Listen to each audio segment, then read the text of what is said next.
السلام عليكم ورحمة الله وبركاته متابعينا الكرام، مرحبا بكم في نشرة أخبار اليوم، وهذا أبرز عنوانها: عملية ختان تنهي حياة رضيع وسط صدمة أفراد أسرته. قبل الخوض في التفاصيل، لا تنسى الإعجاب بالفيديو ودعم القناة بالاشتراك ليصلكم الجديد. توفي مساء أمس رضيع في عامه الثاني، وذلك على خلفية خضوعه لعملية ختان داخل إحدى المصحات الخاصة بإقليم الرشيدية.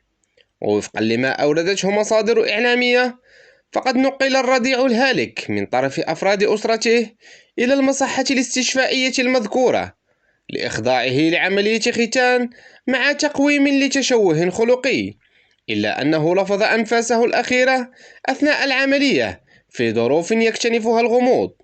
وأضافت ذات المصادر أن أسرة الطفل التي أصيبت بصدمة بالغة جراء هذه الواقعة رفضت تسلم جثمان ابنها، وعمدت إلى وضع شكاية لدى النيابة العامة بالرشيدية قصد التحقيق في هذه النازلة واتخاذ الإجراءات القانونية اللازمة في حق المتورطين.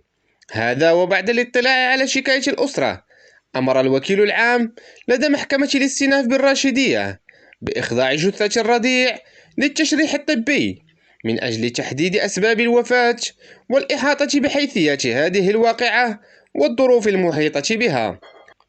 وموازاة مع ذلك، حلت بالمصحة الاستشفائية السالفة الذكر لجنة تابعة لوزارة الصحة من أجل إجراء بحث دقيق في هذا الملف والتحقيق في الاختلالات المحتملة بهذه المنشأة الصحية، والتي سبق أن كشفتها بعض الأصوات الحقوقية بالإقليم.